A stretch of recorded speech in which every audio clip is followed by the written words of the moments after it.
We're going to talk about solving equations with variables on each side, and these are multi-step equations. So these are equations that require more than one step to solve, or more than two steps to solve.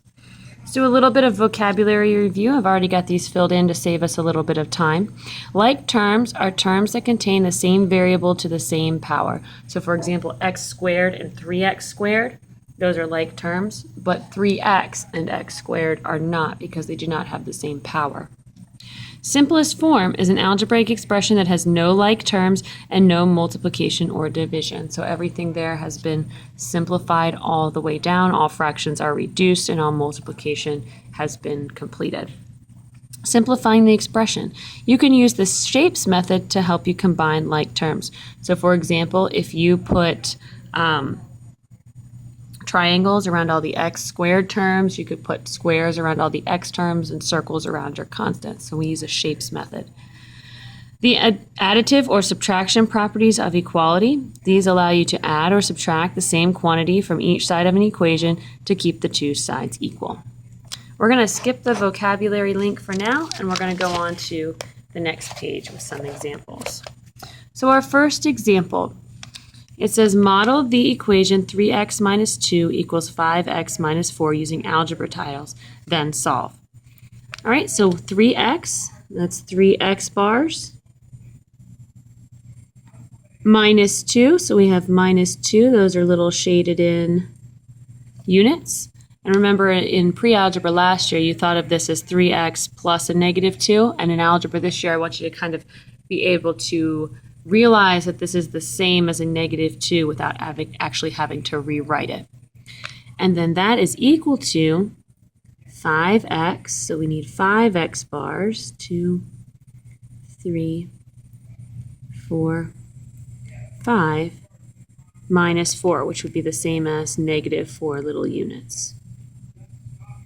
All right? So I can do the same thing to both sides in order to maintain that equality. So the first thing I can do is I can add 2 to both sides.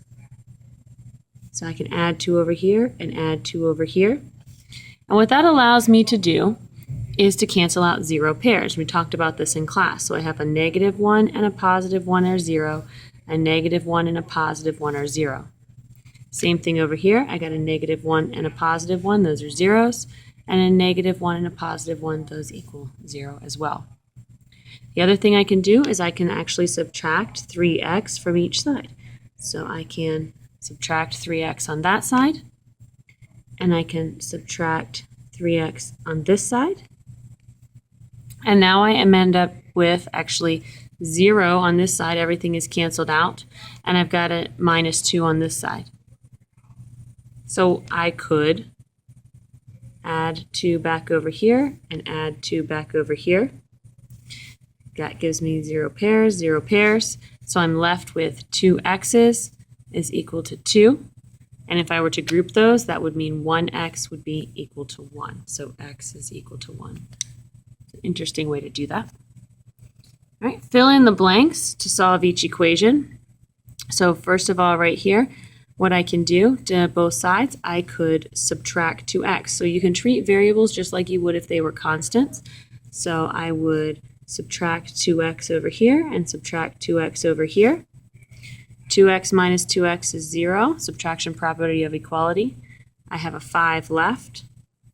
And 3x minus 2x leaves me with 1x, so 5 is equal to x. I can use my symmetric property and rewrite that with the variable on the left, x is equal to 5. Number 2, okay, goal here is to move the constants all to one side and all the variables to the other side. So I think it's usually easier to move the variables left and then move the constants to the right. So in order to do that, I would add 3b and add 3b to both sides. These two 3b's are going to cancel. 7b plus 3b is equal to 10b. Okay, the other thing I'm going to have to do is I'm going to have to subtract 5 to move that constant over here. So I end up with 10b is equal to negative 10 minus 5, which is negative 15. In order to solve that, I would divide by 10 and divide by 10. which is going to leave me with negative 5/2. All right. For this next one, I'm going to scoot a little bit out to the side so I have a little bit more space to write. I have 21 minus 16t equals 4t minus 14. So again, I think it's easier to move the variables to the left and then move the constants to the right. So in order to move the 4t, I would need to subtract 4t from both sides. So that gives me 21 minus negative 16 minus 4 is 20t. And then on this side, I have a negative 14. These two had canceled out. Then I would need to subtract 21 from both sides. And when I do that, these two cancel out, and I have negative 20t is equal to negative 35, which is that box right here, negative 20t is equal to negative 35. Divide both sides by negative 20, and I end up with t is equal to, I can simplify my fraction, they're both negative, and negative divided by a negative is a positive. And I can divide them both by 5, so 7/4. So t is equal to 7/4. Right. Example number 4, we have some decimals. We treat decimals the exact same way that we do whole numbers or integers. So I have 0.8y plus 1.6 is equal to 0.6y plus 1. First step, again, I'm trying to move all my variables to the left. So I would subtract 0.6y, subtract 0.6y. These two cancel out, so they're gone. 0.8y minus 0.6y leaves me with 0.2y plus 1.6, and that's equal to a positive 1. Next thing I would need to do is subtract 1.6 from both sides, subtraction property of equality, and that leaves me with 0.2y, after those cancel out, is equal to a negative 0.6. Last but not least for this question, I have to divide by 0.2, divide by 0.2 in order to get rid of that coefficient, and I end up with y is equal to, and this is where I'm going to pull out my handy calculator, 0.6, and we'll make that negative divided by 0.2, and I get negative 3. So if I go back and kind of fill in my blanks here, 0.2y was equal to negative 0.6, and that made y equal to negative 3. All right, example number 5, I'm going to go down here to the bottom so I have a little bit more space to write. Example 5, I have 9a minus 3 equals 15. This one's actually a two-step equation, which is pretty nice. I can add 3 to this side and add 3 to this side. Addition property of equality. That leaves me with 9a is equal to 18. Divide both sides by 9, and I'm left with a is equal to 2. A equal 2. So if I go back and fill in this box, we had 9a is equal to 18. Final answer, a was equal to 2. Last example on this page, number 6. I have 18x plus 6 is equal to 9 minus 3x. Move all the variables to the left, so I'm going to add 3x. I'm going to add 3x. 18x plus 3x, 18 plus 3 is 21, so I have a coefficient of 21. It's 21x plus 6 is equal to negative 3 and positive 3. They cancel. It's equal to 9. Subtract to move the 6 to the right, so we're going to get rid of the constants. Cross those out. I'm left with 21x is equal to 9 minus 6, which is 3. Divide both sides by 21 for the division property of equality, and that gives me x is equal to 1/7. So if I go back here, I ended up with 21x is equal to 3, and that meant x was equal to 1/7. We're going to skip the helping you remember. We're just really going to focus on the examples here today. All right, moving over. We are skipping that. Let's talk really quickly about some vocabulary. A formula. This is a rule for the relationship between two quantities. It's a formula. Solving an equation. That's going to be finding the value of the variable that makes an equation true. We solve it. Number theory, that's an interesting one, but that's going to be the study of numbers and the relationship between them. So we do a lot of number theory type of ideas in algebra. Equivalent equations, they're equations that have the same solution. Multi-step equations, an equation that requires more than one step to solve. Let's see, the best way to connect those, I guess, would be like that. And then consecutive integers, those are integers that are in counting order. Consecutive means following one right after the other. All right, we're going to skip that part, and we're going to skip that part, and we're going to focus, again, like I said, on examples today.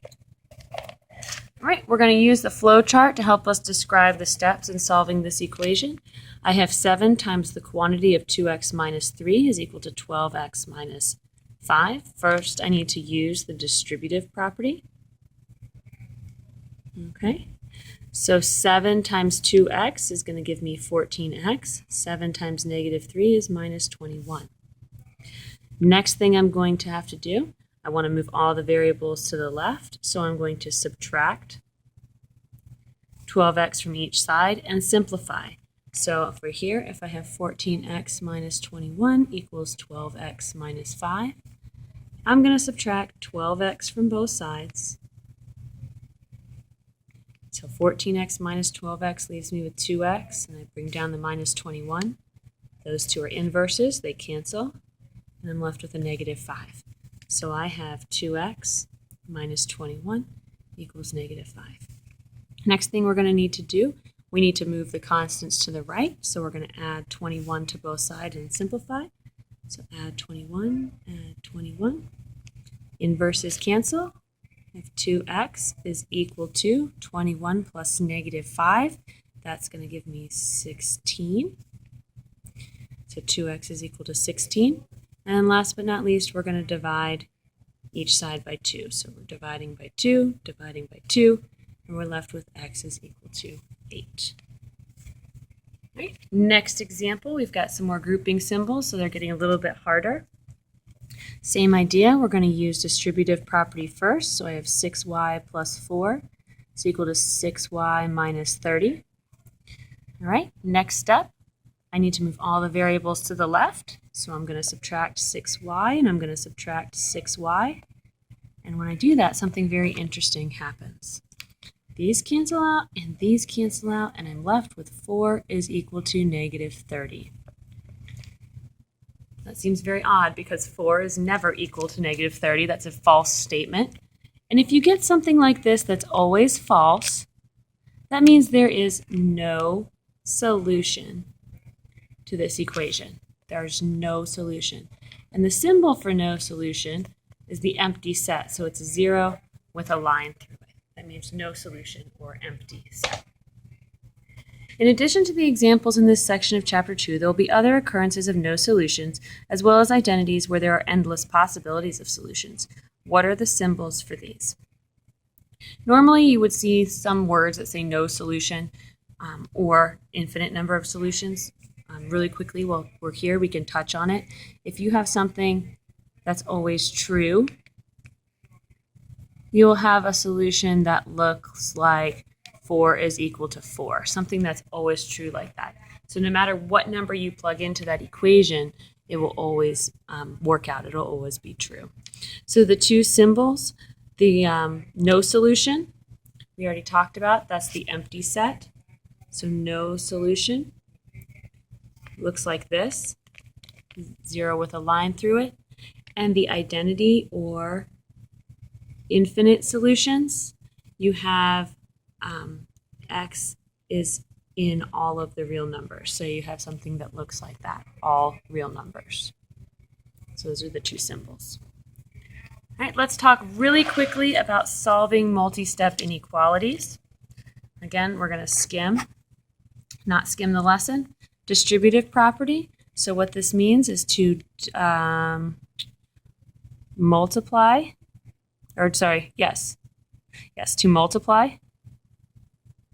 a sum or a difference by a number. You multiply each term inside the parentheses by the number outside of the parentheses. And you guys already know that. Okay, write the definition next to each term. We just talked about the null or empty set. This is when you get a solution that is always false. So no numbers will satisfy that equation. And the symbol looks like this. Identity is when you get a solution that is always true. And the symbol for that is all real numbers, or X exists in the real numbers. We're going to skip vocabulary link so we can focus on that last example today. And we're going to make this into an inequality instead of an equation. So let's make this into 2 times the quantity of x minus 3 is less than 4 times the quantity x plus 3 minus 6x. So the first step, we're going to use the distributive property to remove parentheses. So if I do that, I'm going to have 2x minus 6 is less than 4x plus 3 minus 6x. Step 2 is to combine like terms on the same side. We can't combine them unless they're already on the same side. So we don't have any like terms on the same side here, but we do on this side. We have a 4x and a minus 6x. So this gives us 2x minus 6 is less than 4x minus 6x is negative 2x plus 3. We're going to use the addition or the subtraction properties. So we're going to use these to move everything, all the variables to the left and all the constants to the right. So I'm going to do a little bit of work here off to the side. I have 2x minus 6 is less than negative 2x plus 3. Addition property of equality to move the 2x. Sorry, it should be addition property of inequality to move the 2x. So I have 4x minus 6 is less than 3. And then I'm going to use the addition property of inequality to move the 6 to the other side of the equation. So these two cancel out, and I have 4x is less than 3 plus 6 is 9. Oh, I have a mistake. I did not distribute the 4 to the 3. Trying to go too fast, apparently. Have to fix that for the distributive property. And here, that's going to make this plus a 12. And that's going to make this less than 12. And 12 plus 6 is 18. Oh, glad I caught that. I'm sure some of you caught that way before I did. Good for you. I'm sure it'll show up in my YouTube comments. All right, so finally we end up with 4x is less than 18. Let me just double check all my work here and make sure so far so good. So 2x minus 6 is less than, and then we combine those together for negative 2x and plus 12. We add 2x to both sides. All right, so far so good. There we go. Last step, it says use the multiplication or division properties. That would be a division property. So I have 4x is less than 18. I divide both sides by 4. And that gives me x is less than, and I can reduce that fraction. They're both divisible by 2, 9 halves. All right? Write an equation that has a solution that is an identity. Write an equation with a null or empty set. We're going to skip that for right now, and we're going to skip the helping you remember. I do believe we have a couple of examples from a previous day that we need to go back and look at because they were multi-step examples, and we starred them. Just want to make sure that we cover everything we need to cover. And here we go. There's one right here, helping you remember. I knew there was one. All right, so first we have 2x plus 4 is less than or equal to 3x. So to solve that, we want to move all the variables to that side and all the constants to this side. So we're going to subtract 3x. 2x minus 3x is a negative x.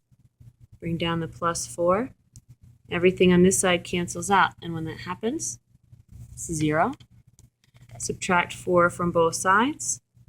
That leaves me with negative x is less than or equal to 0 minus 4, which is negative 4. Divide both sides by negative 1 or multiply by negative 1, and that gives us x is greater than or equal to 4. So teaching someone else can help you remember something. Explain how you would teach another student to solve the inequality. So first, I would subtract 3x from both sides. Then I would subtract 4 from both sides. Finally, I would divide by negative 1 and remember to flip the inequality symbol, because I divided by a negative. All right, folks, that's all for today, and I'll see you in class tomorrow. Have a good rest of your evening.